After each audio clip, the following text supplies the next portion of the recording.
तो आज के लेक्चर में हम डिस्कस करेंगे कोडिंग, इसके बेनिफिट्स क्या हैं और कुछ एग्जांपल्स। अक्सर 2 मार्क्स का कुछ जो एमसीक्यूज है वो उससे बन जाता है। तो इसलिए बहुत इजी टॉपिक है और आसानी से आप 2 नंबर हासिल कर सकते हैं एग्जाम में। तो कोडिंग क्या है? देखिए, जो डॉक्यूमेंट्स हम बात करते हैं, फाइनेंशियल डॉक्यूमेंट्स या इससे रिलेटेड सारी चीज़ें, अक्सर हम जो है वो अपने इनवॉइसेस हैं और हमारी जो भी परचेज की है उससे रिलेटेड डॉक्यूमेंट्स वगैरह, या हमने सेल की है उससे रिलेटेड डॉक्यूमेंट्स जो हम पिछले लेक्चर्स में डिस्कस कर चुके हैं, तो वो सारे हमारे पास रखे होते हैं। पर अगर हमें किसी को ढूंढना हो, कोई खास ट्रांजैक्शंस के बारे में हमें देखना हो कि वो कौन सी थी, तो वो उन सारी चीज़ों में ढूँढना बहुत मुश्किल हो जाता है। इसलिए हमें उनको ऑर्गेनाइज़ करके और कैटेगरी के हिसाब से उनको रखना पड़ता है। तो यहाँ पर हमारा काम आता है कोडिंग। कोडिंग ये बिल्कुल वो कंप्यूटर वाली कोडिंग नहीं है, जिससे सॉफ्टवेयर्स वगैरह बनते हैं। ये बिल्कुल सिंपल कोडिंग है। वो जस्ट आप आइटम्स को एक उनका पूरा नाम लिखने की जगह उनको कोई शॉर्ट नेम, समझिए निक नेम, आपने उनको दे दिया। मिसाल मेरे पास, मैं कुछ प्रोडक्ट्स सेल करता हूँ, मैं पेन्स सेल करता हूँ और मैं उसके अलावा मोबाइल फ़ोन्स भी सेल करता हूँ। तो जो मेरे प्रोडक्ट्स हैं 2 हो गए, ठीक है? तो पेन्स को मैंने पूरा PENS लिखने की जगह मैंने जस्ट नंबर 1 जो है वो उसको कोड असाइन कर दिया। कोड क्या है? निकनेम। सही है, तो मैंने इसका नाम 1 रख दिया। मोबाइल फोन्स का मैंने नाम 2 रख दिया। तो जब मुझे देखना है पेन्स की कितनी सेल हो रही है, तो मैं 1 लिखकर सर्च करूंगा और मेरे पास उसके बारे में इंफॉर्मेशन आ जाएगी। और मोबाइल फोन्स के बारे में देखना है तो मैं 2 लिख के सर्च कर लूंगा। तो इसके बहुत तरीके होते हैं और ये वेरियस चीज़ों पे हमारे पास कोडिंग ये इस तरह से काम आती है, पर जस्ट सिंपल चीज़ होती है, ज़्यादा कॉम्प्लिकेटेड नहीं।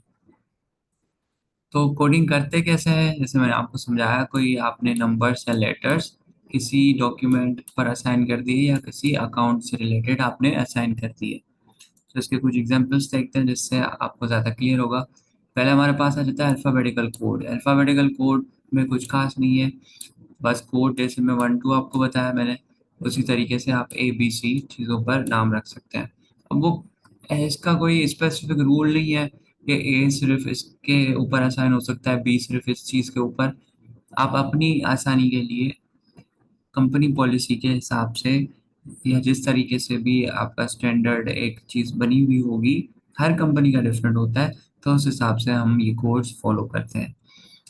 और बिल्कुल रैंडम रखे हुए होते हैं, इनके पीछे कोई मतलब वो साइंस नहीं होती कि बस यही चीज़ रखनी है। आप अपने हिसाब से, अपनी आसानी के हिसाब से रख सकते हैं। और अगर एमसीक्यूज़ में आएगा भी तो वो आपको बताया होगा कि भई ये वाला टी है या सी है या ये नंबर्स हैं तो ये इस चीज़ के बारे में है। तो वो बस आपको वो शॉर्ट फॉर्म बनाकर और ये आप इस तरीके से अपना कोड बना लेंगे और ढूँढ लेंगे एमसीक्यूज़ में से। तो अल्फ़ाबेटिकल कोड में चीज़ों पे A, B, C इस तरीके के नाम दिए हो सकते हैं। सिर्फ़ A, B भी हो सकता है, या फिर मतलब सिंगल लेटर भी हो सकता है, डबल लेटर्स भी हो सकते हैं, ट्रिपल लेटर्स जैसे अल्फ़ाबेटिकल, ठीक है? सीक्वेंशियल या न्यूमेरिकल कोड क्या होता है? सीक्वेंशियल या न्यूमेरिकल कोड जैसे सीक्वेंस में नंबर्स होते हैं 1, 2, 3, 4, 5। 1 ये चीज़ है, 2 ये चीज़ है, 3 सेल्स है, 4 एक्सपेंसेस है, इस तरीके से। अल्फ़ा न्यूमेरिकल क्या होता है? उसमें नंबर और वर्ड्स दोनों मिले हुए होते हैं। जैसे लिखा हो A00 1, तो ये क्या हो गया हमारे पास कि ये कोड बन गया। अब किसी भी चीज़ पे मैं रख सकता हूँ नाम।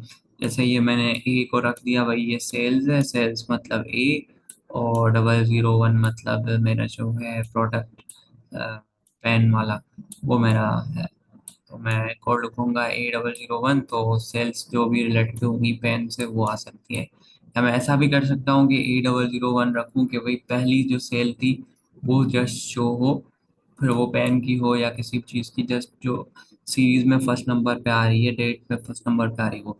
तो किसी भी तरीके से हम इसको एडजस्ट कर सकते हैं अपने हिसाब से।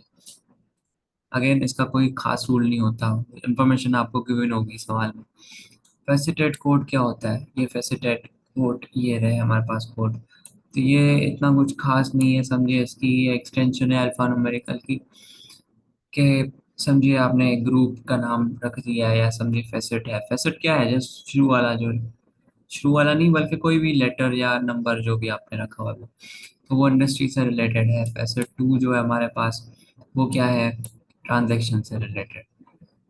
और की हमारे पास ये क्या दी हुई है, देखिए इस तरीके से सवाल में भी दी होंगी कि भाई ये टी जो है वो ट्रांसपोर्ट को शो करता है, सी कैटरिंग को, 009 सेल को, ये 005 एक्सपेंस को। तो हमारे पास ये क्या हुआ, अब कैटरिंग सेल के लिए हम जो कोड क्या रखेंगे, हम देखेंगे कैटरिंग है, तो हमारे पास आ गया भाई सी, ये रहा सी यहाँ पे, 009 मतलब कैटरिंग से रिलेटेड हमारे पास ये सेल का कोड है।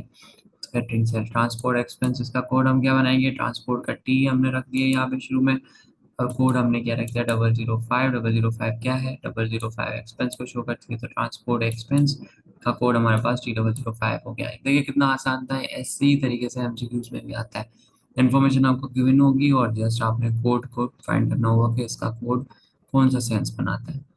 अगेन किसी भी सीरीज में हो सकता है, मैटर नहीं करता, इन्फॉर्मेशन आपको गिवन होगी और रियल लाइफ में वो कंपनी के हिसाब से आपको बताया होगा कि भाई इन चीज़ों का ये मतलब है। इसके फ़ायदा क्या होता है ये सारी चीज़ों करने का, पहले तो है हमारे पास टाइम एफिशिएंसी, हमारे पास टाइम बचता है। इंस्टेड कि मैं पूरी चीज़ें ये टाइप करूं या बैठ के लिस्ट में पूरा सर्च करूं, मैं जस्ट इस पे कोड रख दूंगा शॉर्ट, जो आसानी से मैं लिख के सर्च करूंगा और वो उसी वक्त मेरे सामने आ जाएगा। तो इससे बहुत ज़्यादा टाइम बचता है। दूसरा, ट्रांजेक्शन्स की क्लासिफिकेशन हो जाती है। जैसे हमने पीछे डिस्कस किया, हमने सेल्स पे कोई एक कोड रख दिया, तो जस्ट मुझे सेल्स देखनी है तो वो कोड लगाया मैंने, सारी सेल्स मेरे सामने आ गई। तो वो क्लासीफाई होगी ना इन्फॉर्मेशन, कि भाई सेल्स से रिलेटेड सारी इस कोड के अंदर चली गई, बाकी उस कोड के चली गई। तो इस तरीके से क्लासिफिकेशन जो हो जाती है सारी ट्रांजैक्शंस की। एरर्स में कमी हो जाती है। एरर्स में कमी का मतलब क्या, जैसे आप जल्दी भी कर पाएंगे काम, सही है। उसके अलावा आप जो है जब क्लासिफिकेशन सही से होगी तो कोड समझिए सेल्स के थे तो वो सारे एक साइड पे आ गए थे, भले मिक्स हुए हुए हों सारे एक्सपेंसेस वगैरह ये वो, पर जब आपने मिसाल के तौर पे टी लिख कर सर्च किया तो आपके पास सिर्फ ट्रांसपोर्ट से रिलेटेड चीज़ें आ गई, तो अब उनकी उनसे रिलेटेड कैलकुलेशंस हो रही हैं। तो ये क्या हो गया, एरर्स की कमी आ गई इसमें से हमारे पास। जो हम डेटा को प्रोसेस करेंगे ना, तो वो आसानी से सिर्फ टी से जो ट्रांसपोर्ट के बारे में हमने सर्च किया उसके हिसाब से कर सकते हैं। तो एरर्स से इस तरीके से कमी आएगी। और इजी लोकेशन ऑफ इंफॉर्मेशन, हम इंफॉर्मेशन को आसानी से ढूंढ पाएंगे। अगेन वही बात कि कोई भी आपने कोड रख दिया था, उस वही सर्च किया आपने, वही इंफॉर्मेशन आपके सामने आई और बाकी कुछ नहीं आया। तो ये छोटा सा टॉपिक था, 2 नंबर आराम से इससे मिल सकते हैं। और क्विक रिव्यू कर लेते हैं। भाई कोड क्या होता है, कोड होता है डॉक्यूमेंट्स को ऑर्गेनाइज करने के लिए, कैटेगराइज करने के लिए, और प्रॉपर कोडिंग सिस्टम हम फॉलो करते हैं। प्रॉपर कोडिंग सिस्टम का मतलब कोई खास कोडिंग सिस्टम नहीं, वो कंपनी टू कंपनी वेरी करेगा, आप अपने हिसाब से भी बना सकते हैं। यूनिक नंबर ऑफ लेटर्स आएंगे, वो किसी अकाउंट को या डॉक्यूमेंट को आइडेंटिफाई कर रहे होंगे। टाइप्स हमने देख ली या एग्जाम्पल्स देख लिए, अल्फाबेटिकल कोड, सिक्वेंशियल, अल्फान्यूमेरिकल, फेसेटेड। तो इस तरीके से हमारे पास ये टाइप्स या एग्जाम्पल्स भी आ गए और बेनिफिट्स भी हमने देख लिए। कम टाइम लगता है, गलती की गुंजाइश कम हो जाती है, गलतियों की गुंजाइश नहीं, गलतियों का होना कम हो जाता है। ठीक है, तो इतना आज के लेक्चर में इतना ही। Thank you for watching.